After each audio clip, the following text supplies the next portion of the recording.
ഇന്ന് നമ്മൾ ചർച്ച ചെയ്യുന്നത് കുട്ടികളെ കുറിച്ചാണ്. കുട്ടിക്കാലം എല്ലാവരും ആഗ്രഹിക്കുന്ന, തിരിച്ചു പോകാൻ കഴിയുന്ന ഒരു സ്വപ്നമാണ്.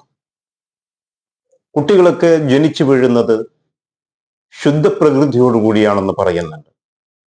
ചെറുപ്പത്തിലെ ശീലം മറക്കുമോ മനുഷ്യനുള്ള കാലം, ചുട്ടയിലെ ശീലം ചുടല വരെ, പഠിച്ചതേ പാടൂ, ഇതൊക്കെ നമ്മൾ കേട്ടതാണ്. അപ്പൊ ആർക്കാണ് യഥാർത്ഥത്തിൽ കുഴപ്പം? കുട്ടികൾക്കാണോ, രക്ഷിതാക്കൾക്കാണോ, ടീച്ചേഴ്സിനാണോ, സൊസൈറ്റിക്കാണോ? തിഹാർ ജയിലിലെ കുറ്റവാളികളെ ഇന്റർവ്യൂ ചെയ്യാൻ വേണ്ടി കുറച്ച് വിദ്യാഭ്യാസ പ്രവർത്തകർ പോവുകയുണ്ടായി ഡൽഹിയിലേക്ക്.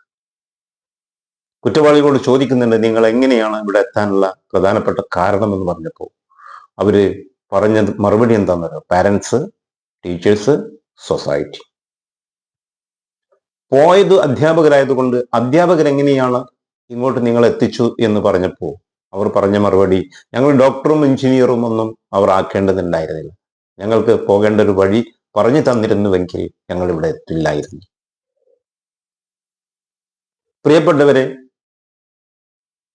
കുട്ടികളെ പരിഗണിക്കേണ്ട രീതിയിൽ അവർക്ക് കൊടുക്കേണ്ട ഓരോ ഡെവലപ്മെന്റ് സ്റ്റേജുകളിലും കൊടുക്കേണ്ട ഉത്തരവാദിത്തം രക്ഷിതാക്കളും ടീച്ചേഴ്സും സൊസൈറ്റിയും നൽകുമ്പോൾ മാത്രമേ നല്ല മക്കളെ സൃഷ്ടിച്ചെടുക്കാൻ കഴിയുള്ളൂ. Thank you, all of U.